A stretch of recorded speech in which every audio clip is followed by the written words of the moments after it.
RSS রাষ্ট্রীয় স্বয়ংসেবক সংঘ। সম্প্রতি এই রাষ্ট্রীয় স্বয়ংসেবক সংঘকে আমেরিকারই তদন্তকারী সংস্থা ইউএসজিসিআর তারা বলছে যে এই রাষ্ট্রীয় স্বয়ংসেবক সংঘকে সম্পূর্ণরূপে বন্ধ করে দেওয়া হোক।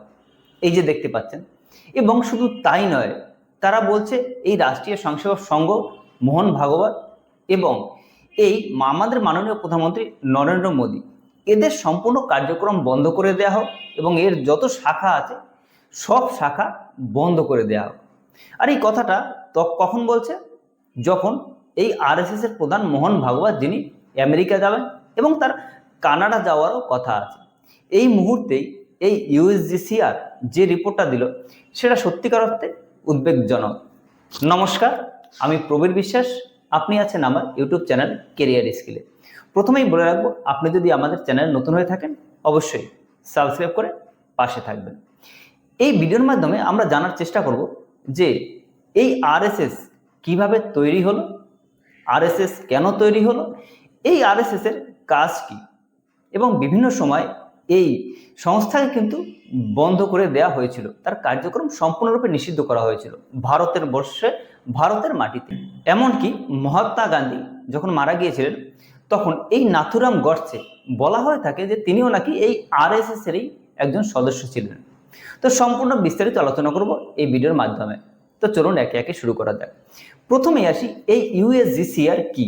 ইউএসজিসিআর হলো আমেরিকার একটি তদন্তকারী সংস্থা, যারা সমস্ত তদন্ত করে থাকে যে বিভিন্ন দেশে, পৃথিবীর যতগুলো দেশ আছে তাতে যারা মাইনরিটির লোক আছে তাদের কিভাবে সেই দেশ দেখে এবং তাদের কিভাবে চলে, তাদের অর্থনৈতিক পরিস্থিতি কীরকম, সব কিছু নিয়ে তদন্ত করে। এই ইউএসজিসিআর তদন্ত করে বলছে যে ভারতে যে মাইনরিটির লোক আছে তাদের উপর নাকি অনেক অত্যাচার করা হয়। এইটাই বলছে এই ইউএসজিসিআর রিপোর্টে। এই জন্যই বলছে আরএসএসকে সম্পূর্ণরূপে বন্ধ করে দেওয়া হোক। এবার এই ইউএসজিসিআর যে তদন্ত করলো, এই রিপোর্ট কার কাছে যাবে? এই রিপোর্ট যাবে খ্যাপাটে ডোনাল্ড ট্রাম্পের কাছে। শুধু তাই নয়, এই ইউএসজিসিআর কিন্তু ডোনাল্ড ট্রাম্পকে বিভিন্ন সময় বলছে যে ভারতের উপর ট্যারিফ বসানো হোক। আপনি নিশ্চয়ই জানেন যে কোনো দেশের উপর যদি বাড়তি ট্যারিফ বসায় সেই দেশের অর্থনীতির উপর কিন্তু সেটা একটা বিরাট ধাক্কা।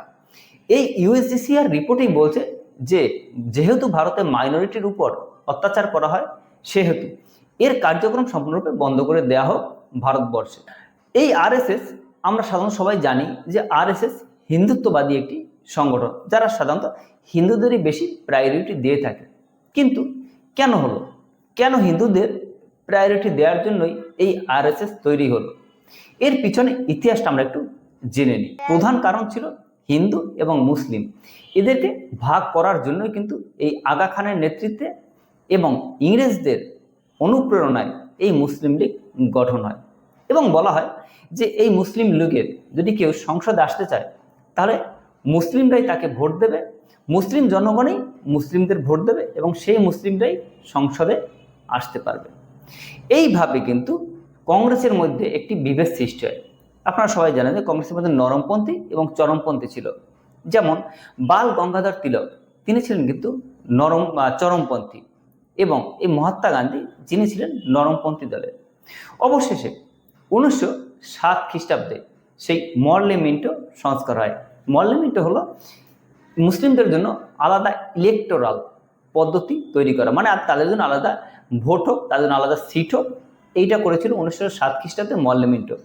এরপর 1908-এ আমরা সবাই জানি যে ক্ষুদিরাম বোসের ফাঁসি হয়েছিল। তখন কিন্তু সমস্ত ভারতবর্ষে জাতি, ধর্ম, বর্ণ নির্বিশেষে সব মানুষ ইংরেজদের বিরুদ্ধে একটি একজোট দেখানো শুরু করেছিল। এবং এরপরে যার ফলে ইংরেজ এক প্রকার ভীতু হয়ে 1911 খ্রিস্টাব্দে এই বঙ্গভঙ্গকে কিন্তু তুলে নিতে বাধ্য হয়। এবং এই 1912 খ্রিস্টাব্দে কিন্তু আপনারা সবাই জানেন যে কলকাতা থেকে রাজধানী দিল্লিতে নিয়ে গিয়েছিল। এবার এই বঙ্গভঙ্গ যখন রদ করা হয়, তারপর ইংরেজরা দেখলো যে এই বঙ্গভঙ্গ রদ করেও কিন্তু এই বাংলার আন্দোলনকে থামানো যায়নি। এরপর 1917 খ্রিস্টাব্দে খিলাফত আন্দোলন শুরু হয়। খিলাফত আন্দোলন কি? খিলাফত আন্দোলন হলো তুর্কিতে একজন খলিফা ছিলেন যার পদত্যাগ হয়, সেই জন্য মুসলিম কমিউনিটির যারা ছিলেন তারা সবাই আন্দোলনের নামে, এবং এই খিলাফত আন্দোলনকে সমর্থন করেছিলেন এই কংগ্রেস। সেই জন্য কিন্তু কেউ কেউ বলা হয় যে কংগ্রেস সাধারণত মুসলিমদের তোষণ করত। এইভাবে সবাই যখন মুসলিম কমিউনিটির একটি সাইডে চলে গেল, তখন হিন্দুদের মধ্যেও কেউ কেউ ভাবতে শুরু করলো যে সবই তো মুসলিমদের জন্য হচ্ছে, আলাদা কমিউনিটি হচ্ছে, আলাদা ইলেকটোরাল হচ্ছে, তাহলে হিন্দুদের জন্য বিশেষ করে কি হতে পারে। সেই জন্যই কিন্তু এই 17ই সেপ্টেম্বর 1925 এই RSS এর গঠন হয়। গঠন করলেন একজন সামান্য ডাক্তার, যার নাম হলো কেশব রাও। তিনি এই RSS এর এস্টাবলিশ করেছিলেন। তখন কিন্তু কেউ ভাবেনি যে এই RSS এর প্রথম যখন এসেছিল তখন কিন্তু মাত্র 12 জন সদস্য নিয়ে তারা একটি মিটিং করেছিল। সেই 12 জন বর্তমানে 2026 সালে কিন্তু 1 কোটি এরও বেশি কিন্তু লোক আছে এই RSS এ, এবং বিদেশে বিভিন্ন প্রায় 60টার মতো দেশে এই RSS এর কিন্তু সংগঠন আছে। RSSটা এতটাই শক্তিশালী বর্তমানে 2026-এ, এবং এই RSS নিয়ে কিন্তু চীন হোক, পাকিস্তান হোক, আমেরিকা হোক, সবাই কিন্তু চিন্তিত।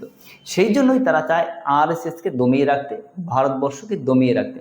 দেখুন, পাকিস্তান তো এরা তো ভালোবাসে না ভারতকে, যে ভারতের এই RSSকে নিষিদ্ধ করে দেবে। শত্রু দেশ যারা আমাদের খারাপ চায়, তার মানে বুঝতে হবে যে সেই জিনিসটা আমাদের দেশে অবশ্যই ভালো। এটা সাধারণত কমন সেন্স। এবার আসি আমরা এই RSS এর যে শাখা আছে, সেই RSS শাখা কিভাবে কাজ করে। RSS শাখা সাধারণত 5 প্রকার। কি কি? প্রভাত মানে সকালে। এই RSS এর যারা সদস্য আছে তারা প্রত্যেকদিন সকালে একবার সবার সাথে মিট হয়। আপনি জানলে আশ্চর্য হবেন, এই RSS এর যে এত সদস্য যারা নিজের জীবন বাজি রেখে দেশের জন্য লড়ে, যারা শুধুমাত্র একটি নির্দিষ্ট ভিত্তির উপর দেশকে প্রতিষ্ঠিত করতে চায়, দেশের ভালো চায়, তারা কিন্তু কোনো প্রকার বেতন নেয় না। আপনি ঠিকই শুনেছেন, বিনা পারিশ্রমিকে এইসব RSS এর যারা কর্মী আছে তারা সবাই কিন্তু বিনা পারিশ্রমিকে কাজ করে। আমরা আসবো RSS এর কাজ কি সে বিষয় নিয়ে আসবো, তার আগে একটু জেনে নিই যে RSS শাখা কীরকম। RSS শাখা হলো 5 প্রকার। সকালে সবাই একসাথে মিট করে, এবং দুপুরে মিট করে, সন্ধ্যায় মিট করে, এবং রাতে মিট করে, আর সপ্তাহে একদিন তারা মিট করে বিভিন্ন জায়গায়, এবং মাসেও তাদের একবার করে সবার সাথে সবার মিট হয়। এবার এই RSSকে মনে করুন, RSS এর কাজের আমি একটি উদাহরণ দিচ্ছি আপনাকে। মনে করুন RSS এর কোনো ব্যক্তি কোনো একটা গ্রামে গেল, গ্রামে গেলে কিন্তু তাকে সেই গ্রামে বলল যে এই গ্রামে যত জনসংখ্যা আছে তাদেরকে বুঝাও, তাদেরকে কুসংস্কার থেকে কিভাবে বাইরে আসা যায় সেই সব সম্পর্কে বুঝাও। একজনকে ছেড়ে দিল। সেই ব্যক্তি কিন্তু সে কখনো সেই গ্রামে তাকে থাকা খাওয়ার জন্য কিছু দেবে না। তাহলে সে চলবে কি করে? সেই ব্যক্তি যাকে দেওয়া হবে এই দায়িত্বটা, সে সেই গ্রামে যাবে, কাউকে কনভিন্স করবে, তার বাড়িতে রাতে থাকবে, এবং তাদের সমস্ত সবাইকে বুঝাবে। তাহলে আপনি মনে মনে ভাবতে পারেন এটা কি বোকা বোকা হলো না? না, এর মধ্যে সাধারণত মানুষের বিশ্বাস অর্জন করা হয়। কিভাবে? সেটা হলো, কোনো এক ব্যক্তি যখন অন্য একটা বাড়িতে গিয়ে তাদের কুসংস্কার, তাদের গরিবি এবং তাদের সব কিছু সম্পর্কে তাকে বুঝাবে, এবং সে যখন বুঝতে পারবে আর যখন জানবে যে এই অপরিচিত লোকটি আমাদের সে এত ভালো করছে, সে কোনো ক্ষতি করেন, তখন কিন্তু এই RSS এর উপর মানুষের বিশ্বাস এবং মর্যাদাটা অনেক উপরে চলে যাবে। এই জন্যই RSS এর কিন্তু কার্যক্রম সম্পূর্ণ আলাদা। আপনি কখনো দেখবেন না RSS নামে কোথাও কোনো অ্যাড দেওয়া হয়েছে, কোথাও কোনো পত্রিকায় বিশাল করে তাদেরকে ছাপা হয়েছে। এবার এই RSS কিন্তু সাধারণত এরা যোগায় বিশ্বাসী, এবং প্রত্যেক দিন এরা যোগা করে, লাঠি খেলা, এদের সংগঠনের মধ্যে বিভিন্ন প্রকার এই ধরনের কার্যক্রম আছে। এইভাবে যখন চলছিল তখন 1930 খ্রিস্টাব্দ নাগাদ এই বেনারস হিন্দু ইউনিভার্সিটিতে যখন এই কেশব রাও আসেন, তখন তার সাথে দেখা হয় বিশিষ্ট ব্যক্তিদের, যেমন মাধব সদাশিব, মাধব রাও। এবং এর মধ্যে এই যে মাধব সদাশিব, তিনি ছিলেন অন্যতম এক ব্যক্তি। 1940 খ্রিস্টাব্দে এই কেশব রায়ের মৃত্যুর পর কিন্তু এই মাধব সদাশিব তিনি এই সংগঠনের প্রধান হিসাবে আছেন। বর্তমানে যেমন আমাদের আরএসএস এর প্রধান হলো মোহন ভাগবত, তেমনি 1940 খ্রিস্টাব্দে কেশবরাও মারা যাওয়ার পর প্রধান হয়ে আসেন এই মাধব সদাশিব, এবং তিনি প্রায় 1973 খ্রিস্টাব্দ পর্যন্ত এই আরএসএস এর প্রধান ছিলেন। এবার আমরা জানি যে এই আরএসএস কি কি কাজ করেছে। এবার যদি গুরুত্বপূর্ণ কাজ বলা হয়, তাহলে এই জম্মু কাশ্মীর ভারতের সাথে অন্তর্ভুক্ত হওয়ার পিছনে আরএসএস এর ভূমিকা কিন্তু অনস্বীকার্য। এক কথায় এটা কিন্তু এই আরএসএস না থাকলে হতোই না। কিভাবে বলছি, সেটা হলো এই যখন ভারতবর্ষ ভাগ হয়ে যায়, তখন কাশ্মীরের যে রাজা ছিলেন তাকে বলা হয়েছিল যে আপনি এই ভারতের সাথে থাকবেন নাকি পাকিস্তানের সাথে যাবেন। তখন রাজা হরি সিং তিনি বললেন যে তিনি স্বতন্ত্র থাকবেন। তখন কিন্তু তার উপর আবার এই পাকিস্তান হামলা করে। তখন জওহরলাল নেহেরুর নির্দেশে এই আরএসএস এর প্রধান মাধব সদাশিব তিনিই কিন্তু গেলেন। তিনি গিয়ে এই রাজা হরি সিংকে বুঝালেন এবং হরি সিং চিঠি দিলেন যে তাকে এই ভারতের সাথে অন্তর্ভুক্তি করা হোক। সেকেন্ড আরএসএস এর অন্যতম ভূমিকা হলো এই দাদরা ও নগর হাভেলি। এই দাদরা ও নগর হাভেলি যখন ভারতের সাথে অন্তর্ভুক্ত হচ্ছিল, তখন কিন্তু তারা চাইছিল যে আলাদা স্বতন্ত্র থাকতে। তখন এই আরএসএস এর কিছু যারা কর্মী তারা এবং আরএসএস প্রধান তাদের অন্যতম উদ্যোগে এই দাদরা নগর হাভেলি তখন ভারতবর্ষের মধ্যে অন্তর্ভুক্ত হয়। শুধুমাত্র দাদরা নগর হাভেলি নয়, এই গোয়া পর্তুগিজদের তারাতেও অন্যতম ভূমিকা ছিল এই আরএসএস এর যারা সেবক আছেন তারা। সেকেন্ড হলো 1962-তে যখন ভারত এবং পাকিস্তান যুদ্ধ হয়, তখনও কিন্তু এই আরএসএস এর যারা ছিলেন তারা বিনা পারিশ্রমিকে সৈন্যদের খাবার দেওয়া, সৈন্যদের ত্রাণ দিয়ে আসা, সৈন্যদের চিকিৎসা করা, এমনকি সৈন্যদের সাথে হাতে হাত মিলিয়ে লড়তে সাহায্য করেছিলেন এই আরএসএস এর যারা সাধারণ কর্মী থাকেন তারা।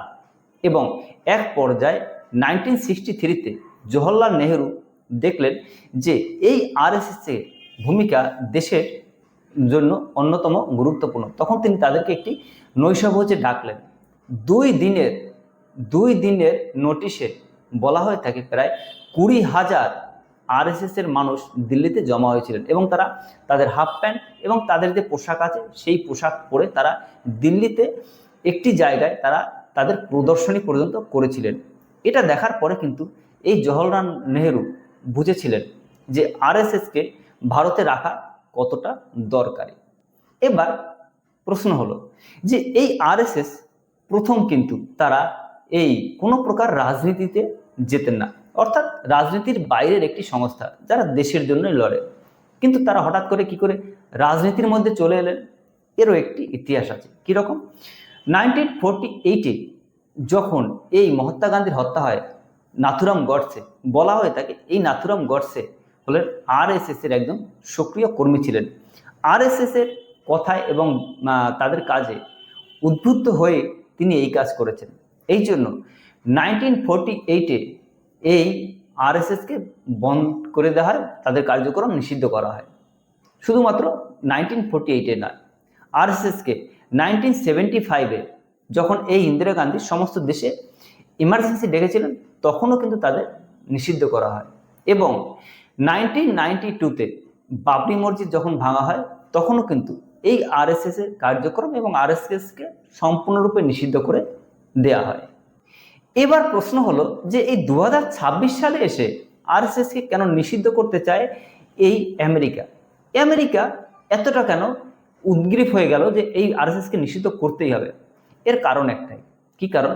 সেটা হলো লালকৃষ্ণ আডবাণী, আমাদের অমিত শাহ, আমাদের মাননীয় প্রধানমন্ত্রী নরেন্দ্র মোদী এবং আমাদের প্রাক্তন প্রধানমন্ত্রী অটল বিহারী বাজপেয়ী, এদের মতো মহান নেতা কিন্তু এই আরএসএস থেকেই উঠে এসেছিলেন। এবং এই যে বাইরের দেশ, তারা হয়তো ভাবে এই আরএসএস থেকেই ভবিষ্যতে হয়তো আরও 20 বছর পরে এরকম স্ট্রং লিডার চলে আসবেন, যারা ভারতবর্ষকে আরও অনেক দূরে এগিয়ে নিয়ে যাবে। এই ভয়ে ভীত হয়েই কিন্তু এই আমেরিকা এই কাজটা করছে। এবং এই ইউএসজিসি এর প্রধানকে পাকিস্তানের আসিফ মুনিরের কথাই কিন্তু এই কাজ হচ্ছে, এটা আমরা সবাই সাধারণত বুঝি। আসিফ মুনির এবং এই পাকিস্তান কিন্তু এখন চার দিক থেকে তারা বিপদে। কীরকম? ভারতের পিওকে, আফগানিস্তানের থেকে বর্ডার ইস্যু, এমনকি বেলুচিস্তান ভাগ হয়ে যাওয়া, এবং ইরান, ইসরায়েল, আমেরিকা এই যুদ্ধে এই পাকিস্তান কিন্তু কিছুই করতে পারেনি। মধ্যস্থতার অর্থাৎ দালালি করতে গিয়েও তারা কিন্তু করতে পারেনি। এই জন্য আমেরিকার হাই কমিশনার, যিনি পিওকেতে ঘুরতে গিয়ে বললেন PoK is the integral part of India, এবং তিনি কিন্তু এখানে আসলে এই পাকিস্তানকেই একটা বার্তা দিতে চেয়েছেন। এবং এটাও মনে রাখতে হবে যে এই আমেরিকা কিন্তু কারো বন্ধু নয়। এবার এই আসিফ মুনিরের কথাই কিন্তু এই ইউএসজিসিআর প্রধান আসিফ মাহমুদ, তিনি কিন্তু এই আরএসএস এবং এই আমাদের মাননীয় প্রধানমন্ত্রী নরেন্দ্র মোদী এদের ব্যান হয়ে যাওয়ার কথা বলছেন। এবার আপনার প্রশ্ন হতে পারে, তাহলে কি সত্যিই ব্যান হয়ে যাবে? না, এটা কোনোদিন হয়নি। এবং যখন আমেরিকা থেকে এই কথা এসছে, এবং তখন কিন্তু আমেরিকার মধ্যেই বিভিন্ন জনগণ, আমেরিকার মধ্যে আরএসএস আছে, তারা বলছে না, এটা কোনো মতে হবে না। তারা কিন্তু বিরোধ করছে। শুধু আমেরিকা নয়, কানাডায় প্রায় 100 সংগঠন আছে এই আরএসএসের। তারা বলছে অবশ্যই মোহন ভাগবত আসবে, এখানে কার্যক্রম হবে, এখানে আন্দোলন হবে। সেই জন্য কিন্তু এই ইউএসজিসিআর কি করে সেটা ভবিষ্যতেই বলা যাবে, ট্রাম্প কি করে সেটা ভবিষ্যতেই বলা যাবে, কিন্তু কোনো মতেই এই আরএসএস কিন্তু ব্যান হবে না, এটা হতে পারে না। কারণ ইতিহাসে আমরা দেখেছি বিভিন্ন সময় বিভিন্নভাবে এই আরএসএস কার্যক্রম নিষিদ্ধ করা হয়েছিল, কোনোবারই কিন্তু এই তাদেরকে দমিয়ে রাখতে পারেনি। এবং যেখানে ভারতের উন্নতি, যেখানে ভারতের অভ্যন্তরীণ যে শক্তি তাকে আরও বাড়ানো, সেই প্রশ্নে কিন্তু ভারত কখনো মাথা নত করে না, এটা আমরা ইতিহাসে দেখেছি। তো বন্ধুরা, আপনার কি মনে হয় এই আরএসএস-এর প্রধান মোহন ভাগবত তিনি কি আমেরিকায় যাবেন নাকি কানাডায় যাবেন? আপনার কি মনে হয়? আপনার মূল্যবান মতামত অবশ্যই আমাদের কমেন্ট সেকশনে লিখে জানাবেন। এবং এই ভিডিও থেকে আপনি কি শিখতে পারলেন অবশ্যই আমাকে কমেন্ট সেকশন করে জানাবেন। আমি চেষ্টা করব আপনার যথাযথ উত্তর দেওয়ার জন্য। ভালো থাকবেন, দেখা হয় পরবর্তী ভিডিওতে। Thank you.